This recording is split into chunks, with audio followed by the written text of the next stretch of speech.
Hey, what is up, everybody? Welcome to the PHNX Rising post-game show brought to you by the DraftKings Sportsbook app, America's #1 sportsbook app. I'm Ramon Chavez and checking in from Oakland, Mr. Owen Evans himself. How you doing, sir? It's quite windy up here now. I'm starting to get worried. It's it's picking up a lot, the wind, yeah. So we might need to rush through this one a little bit, Ramon. I'm assuming that's the reason the shots kept flying off too during the game. So I don't know. We'll see. It wasn't quite that windy then, though. I'll be honest. It feels like it's picking up now. Oh man, I was trying to cover for them. But if you guys weren't aware, Rising get their third straight tie, a 0-0 draw in Oakland. Not the best performance. You know, I do want to talk about the numbers before we get to talk about what Rick Schantz had to say after the game. So 0-0 draw, not super a typical Rising game, I guess, lately that you might say. 0-0 goals, possession most controlled by Oakland, 17 shots by Oakland, 7 shots on target for them and 5 corners. And then for Rising, a lot lower than their last game, that's for sure, but 11 shots in total, 2 only on target, and then 4 corners in total for Rising. So those are the stats for you by the numbers. Thank you to our producer, Sean, for getting those up. But, Owen, you were able to speak to Rick Schantz after the game regarding what happened tonight. What can we start with? What did you ask him? Let's just kick off with his opening thoughts on the match. I thought game plan was very good. I think the guys executed fantastically, except for the final third. Our offensive transition, we lacked a bit quality. Some poor decisions, I think. But overall, it's a shame. I'll have to go back and look at the red card to Koze. I think was unjust. I think they were a bit aggressive when he was on the ground and he was trying to get himself out of it and for safety. So I completely disagree with that red card. I don't even. He said that there was a punch thrown. Nobody sees it on video, so it's a shame.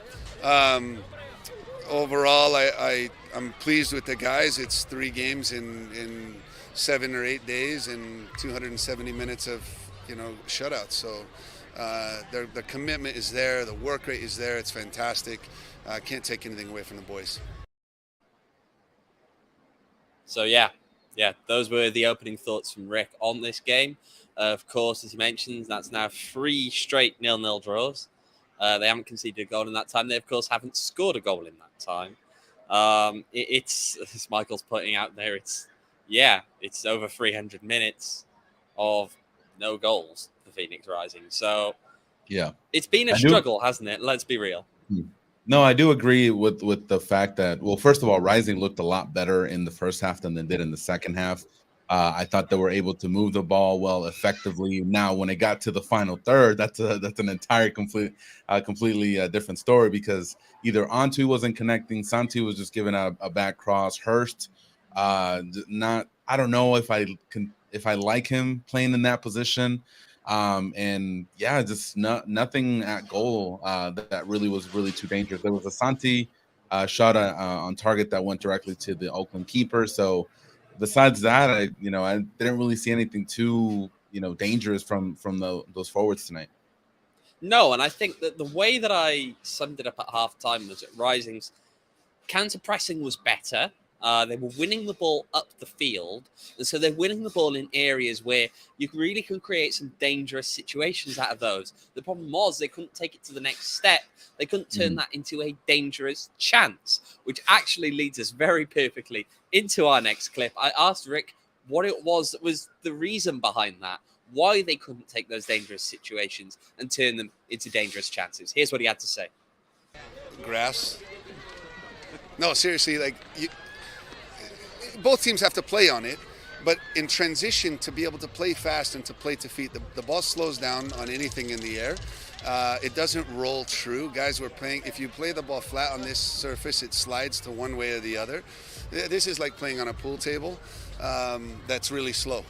That's the best way I could describe it. But still, you hope that just one moment of quality, and right now we're just missing that. And but overall, again, I thought that the execution of the game plan against a very difficult 3-4-2-1. They bring their 10s in. They hit the ball to the wing backs. I thought Darnell was fantastic against Rito, and So I can say so many good things about our players tonight. I'm very happy for them, but we can't hurt ourselves patting ourselves on the back. We have to get ready for another game on Saturday. I will say, in fairness, I did get the opportunity to walk on the delightful field that you can see behind me here. It's weirdly spongy. It's very strange. Also, just a little update for some people. They had to power wash part of it before the game because the referees came out to do the inspection and discovered that the penalty area appeared to be about a yard too wide. So they had to repaint, wash off the paint and repaint it. It may have been in that way for previous games. I'm not sure. It was suggested by someone down next to the field that it had been that way for previous games. Again, I'm not sure, but yeah. No, it's. I can see this chat right now kind of blowing up as far as blaming the fact that there's no grass for the way that Rising played, or at least the transitional play. But I don't know, man. Like it makes you question what you work on, during practice. It's one of those things where if you're not going to be a team that's wanting to keep possession, then you're looking to counterattack or take advantage of any turnovers. And if you're not able to do that, then what's the identity here? And I think we've had this conversation before where it's rough to see the state of the team right now, because if you're not doing one, you're not doing the other one. And if you're trying to do something, that's not working out for you. So it's a little rough. What did you think of the front three that started today up top? I think that they did fine to as far as fine can really be in this. Look, Richmond really, really missed a sitter. Let's be honest. That one breakaway in the first half, the ball is played to him by Aidan Quinn, and it is perfect. Absolutely perfect. And what does he do? He skies it. Look, You're not necessarily going to score that. You're not necessarily going to beat the goalkeeper, but you have to make him work. You cannot sky that ball over that bar and just let it go out for a goal kick. You have to put something on target. If he had, we'd be looking at very possibly a very different game. Yeah. Were you able to speak with Rick about anything else? Yeah. Speaking of the forwards, of course, there was the change in the second half. We pulled off some of the guys. We saw Babacar Jai on the wing. We also got to see Lamin Jalne brought on as pretty much a centre forward. Took me by surprise. Probably took you by surprise as well, Ramon, I guess. A little bit, yeah. Right? Go ahead. I was about to toss into the video, so go straight ahead. Tell me what surprised you about that. No, I honestly thought Hurst was going to slide over and then just play Lamin on the side, but that wasn't the case. So yeah, I was really surprised. Yeah. Well, anyway, here is what Rick had to say. I did ask him about why he chose to put Jalne up top. Speed. They were playing with the three at the back. They made a change because of that, I'm sure. But a very, very smart tactical foul on the breakaway to bring him down. But we knew that we were 1v1 with their center back, and Richie was holding up, and they were really aggressive on Richie. So our thought was tell Lamin to check and go behind, and let's just drive one over the top, and it almost worked. I mean, there was that chance where Lamin was able to earn a yellow card, so I could see the point that Rick was trying to make, but I don't understand that either. So I'm not sure. Yeah, it's one of those ones where I get part of the appeal. The problem is that you do have to combine it with the fact that Jalne is not really the most technically gifted person on this team. He's not a finisher. I mean, we've done to death the fact that we question whether he should be playing on the wing because of his lack of goals over the years. To play him as a centre forward, I think the thing that got me with that, I understand he wanted pace, which is why the other option on the bench isn't a thing, but it feels weird to put Jalne up top when you've got Claudio Repetto, who is a striker. He is a centre forward sitting on the bench. But anyway, there was the explanation. No, and like I said, it kind of makes sense because he did want Jalne to exploit kind of getting behind the defense and using his speed. I saw that play happening. I'm like, okay, this could be the start of something. But if we're talking about changes and substitutions, I really wanted to see Babu a lot earlier in the game because I felt like once he came in the game, he was able to And I was surprised to see him up top as well. We haven't really touched on that either, but he ended up playing as a left winger for a little bit, and then he switched to the right wing. And I felt like he played pretty decently, and I wouldn't be opposed to seeing him up top once again. What were your thoughts on Jai being up top? We did see him on the wing, of course, against Loudon, which, if I'm not mistaken, is the last time that Phoenix Rising had a lead. Don't entirely. We sat down trying to work this out earlier. I feel as though that is the last time, isn't it? Because they came home, had 2 games, they lost 1-0. Then they didn't lead against. Yeah, Quinn scored first in that game, so on the 9th minute. Yeah. Look, regardless, it's somewhere a position we've seen him in before. I feel as though he can provide danger from there. We did see that, and I understand that. I see it as a position that he's definitely an option for. I feel as though I agree. I feel like the changes came quite late today. There was a need, especially you could tell earlier, perhaps in the second half, that things just weren't quite working in the second half. They felt like they were on the back foot a lot more. Felt like they were facing a lot more difficulties at the back end of the pitch.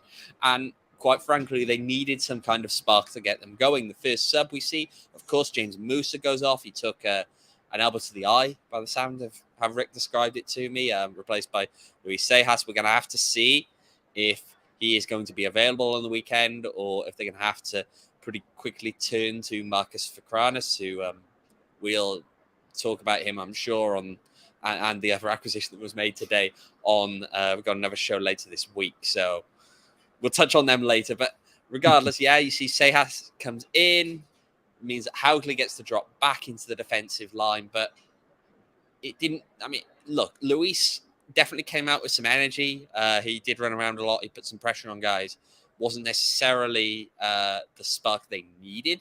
They could have done with more, and it felt as though just some of the subs were a little bit late, really, when they could have been made earlier.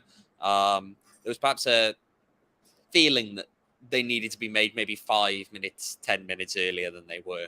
Really. Yeah, there was a stretch there where I thought Oakland was going to take the lead. I was on Twitter replying to people, and I was like, I'm not sure about a third straight draw. I mean, because it looked like Oakland was knocking at the door, and either through a missed chance or a missed pass, they weren't able to really try more on the second half. But I was really worried there for a second. Owen, before we talk about the positives of the game, I know there's a few. I think there's a few. Let's talk about our friends at OGs first. So we'll hold on a minute before we move on to the positives. Okay, go ahead. Yeah. Well, you know exactly what I'm hinting at here. Go for it. Why am I going for it? You know what I'm hinting at. I don't know what you're hinting at. Go. Explain it to me. You're gonna go take some OGs and then get on the positive train, right? There you go. Man. So yeah, speaking of OGs, real quick, Owen, OGs just launched their first ever limited edition seasonal flavor, which is pina colada. It's a perfect pineapple and creamy coconut blend. If you guys haven't checked out OGs, make sure to visit their website at ogsbrands.com, and you guys can also follow them on Instagram at ogsbrands as well. And also, just a little heads up, you can also find their products at your local dispensary.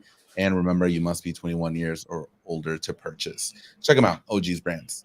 All right, Owen. Positive. Oh, let's see. All right. So, no, there we go. The chat, you have been warned.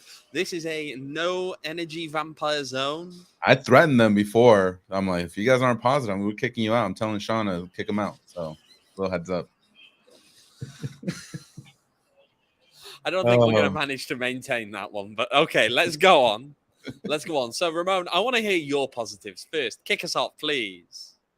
I feel the defense is playing a lot better, given the results that we've seen. Third straight clean sheet. Ben Lundt, as always, basically keeping Rising in the game every single game. And as far as the defense, that's what I want to focus on, just on them. Like I said, third straight shutout. So, but on the other hand, they haven't scored either, so kind of doesn't help either. But anyway, that's my positive. Yeah. I mean, it's hard to disagree that the defense is improving when you haven't conceded goals for a while.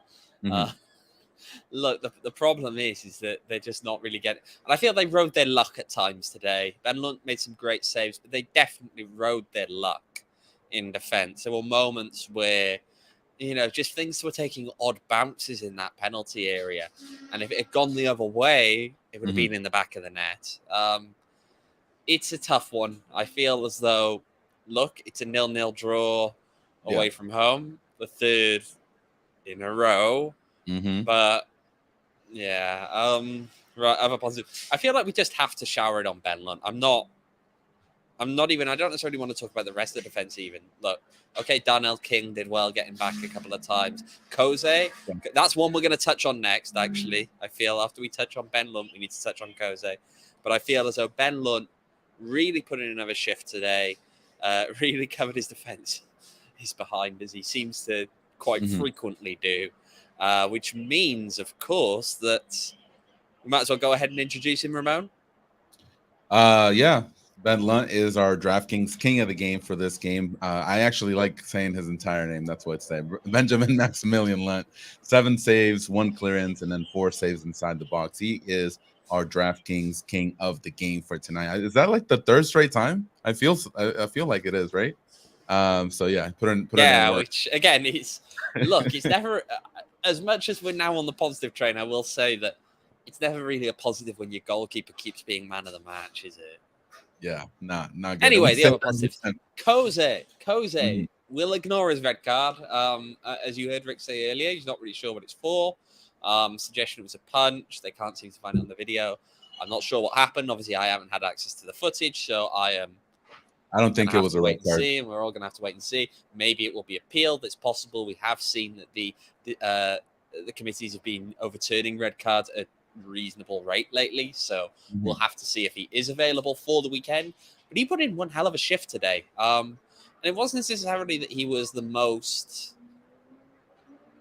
creative, technical and perfect and creative, but he covered so much ground today, and when he was needed to get back in defense and needed to track back and win the ball, he did it. When he was needed up top to be there, he just provided presence in the attack, he was there. So I feel as though we saw, Rick effectively described him as the Energizer Bunny in the post-match conversation we had. So look, I feel as though we've got to give him some plaudits there. Again, look, there's room to improve. There always is. He's young. It's his first professional season. Well, second professional season. But last Wasn't it like his 11th professional game today? Which is pretty crazy. Well, last season he played very few because of injury. That's the problem. Yeah. He was in and out of injury constantly last year. So it kind of feels almost like his first professional season because, again, it's the first time he's getting a real consistent run of games. But I feel as though it was a good improvement from him today that showed that he really can be relied on to kind of be a somewhat dogged presence in the middle of the park, even if there are still some things to work on. Yeah, I like them as well. 58 touches, accurate passing, 28 out of 33, which is 85% accurate for accuracy.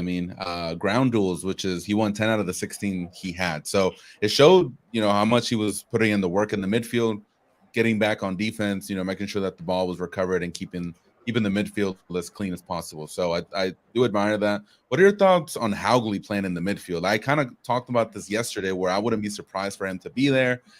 I didn't think he exceeded expectations, but I don't think he did that bad either. What do you think? He was fine. I don't think he really stood out, in my view, over there. So, yeah, I'll leave it at fine. Better than Calistri been in there?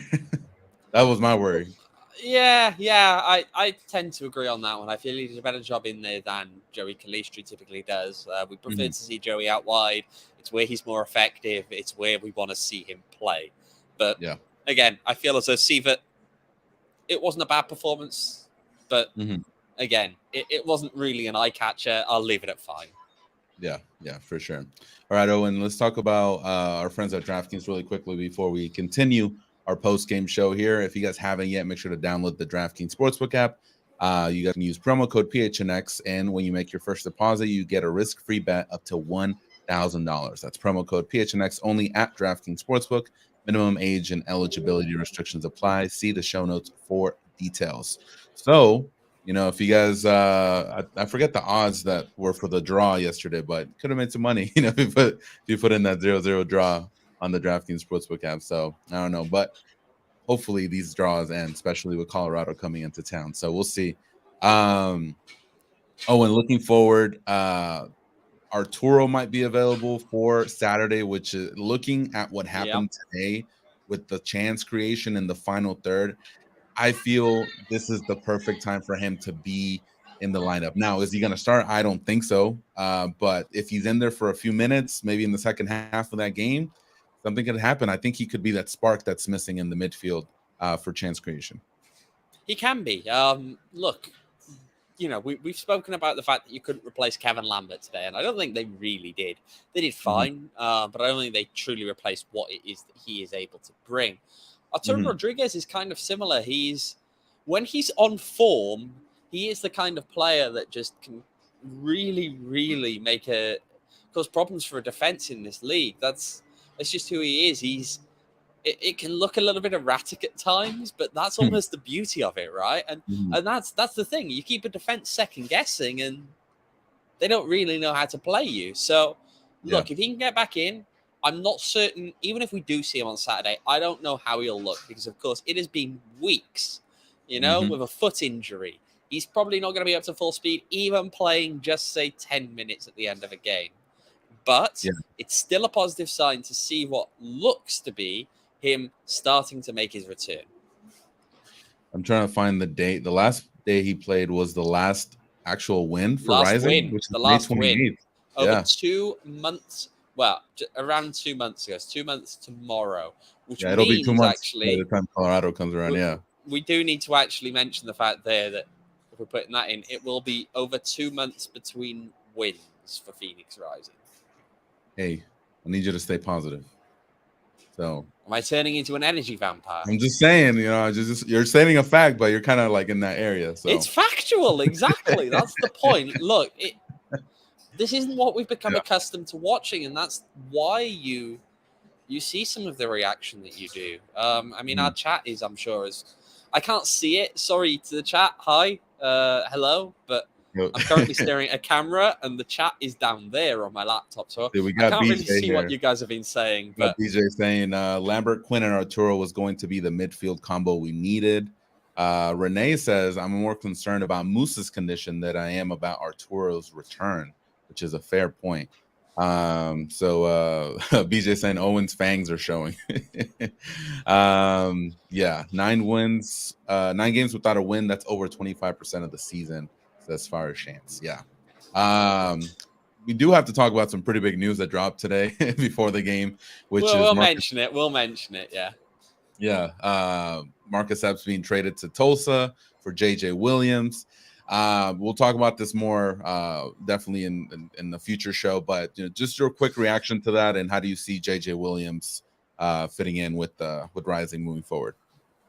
I feel as though, look, the way he's been kind of described is he is the target 9 that Rising are looking for.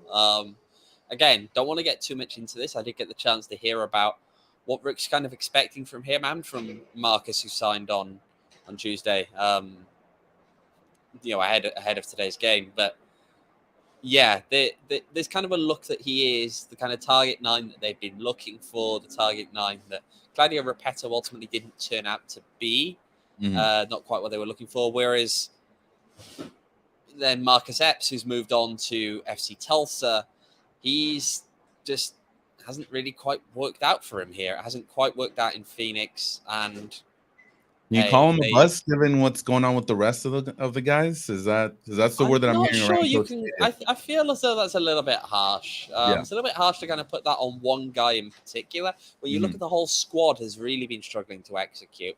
I mean, I don't feel as though he's produced less than, say, a Santi Moa this season. It's just that people have more patience, I think, for Santi Moa because he's achieved more with Phoenix Rising in the past. So they're a little bit more patient with him than they were with Marcus Epps. But Marcus came in as the guy who was initially billed as the kind of successor to Solomon Asante. He came in wearing the same number, playing in his old position. There was all the talk about how, yes, we kind of need to replace Solo by parts. You can't replace him in the whole. But Marcus was a big part of that. And it just hasn't worked out really. And it felt as though early doors, maybe the writing was on the wall a little bit for that. He got that one goal in San Antonio. You think, okay, maybe things will start to turn around. And while there have been flashes of good, it just didn't quite really turn out the way that they wanted, did it? Yeah, it was tough to watch because we knew the quality that he had coming in.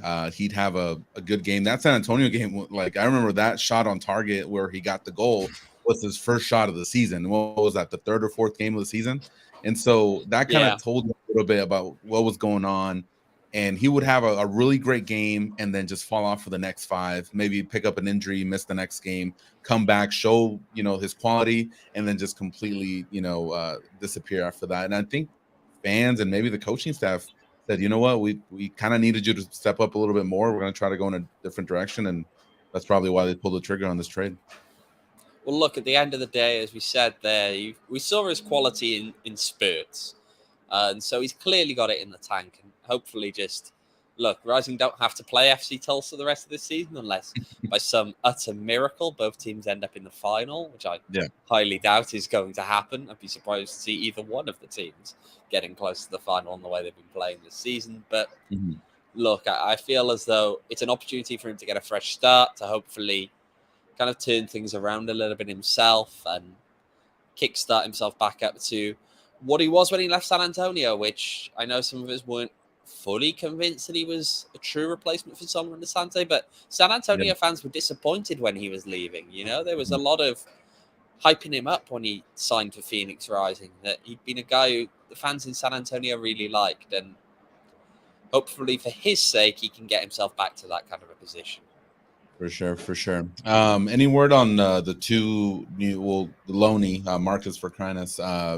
Will he be available on Saturday, him and JJ Williams, So in terms of Marcus, it was mentioned we'll have to wait and see whether he'll play a role, partly with James Musa in his situation. In terms of JJ Williams, I am told that he flew into Phoenix today.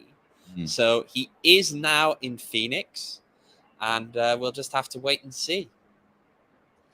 Pat says here, Rising rids themselves of a bad contract. Let's talk about Marcus Epps, possibly, as I believe he had a second year in a contract. So he did. He did, yes. And Michael says, none of our forwards have done well. It's the system. The hard part of Epps and Hurst is that our service has not been consistent. You can only create on your own so much. DJ says, might see a lot of transactions between Rising and Tulsa. Sam Dorr having a connection here, which is kind of like, that was my first thought when this trade kind of went down. Maybe the connection here kind of helped that a little bit. But Owen, before we wrap up, let's take a quick look at the standings here. So Rising with the draw today, move up to, or stay actually in 10th place with 25 points. Oakland stays in 9th place now with 29 points. And it seems like Las Vegas is losing. I think Carrie was in the chat letting us know it got suspended or something.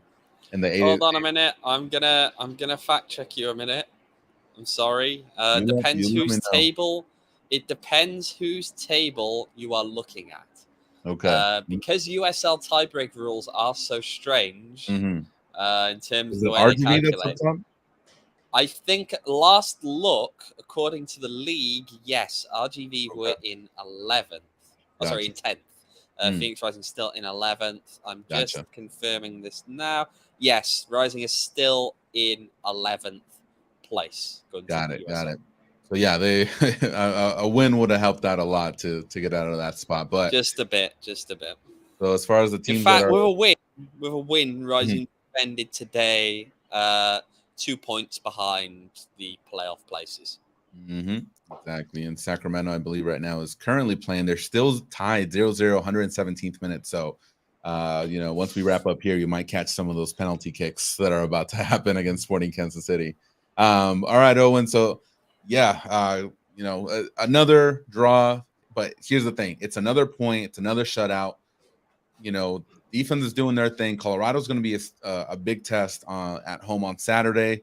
If they can get a result there, which is not hopefully not another draw, and at least some goals, things are kind of looking up a little bit as far as the defense. If the offense can catch up, that's when Rising might be able to kind of get on a groove and see if they can get some points and climb up the standings. So, any last thoughts on your end?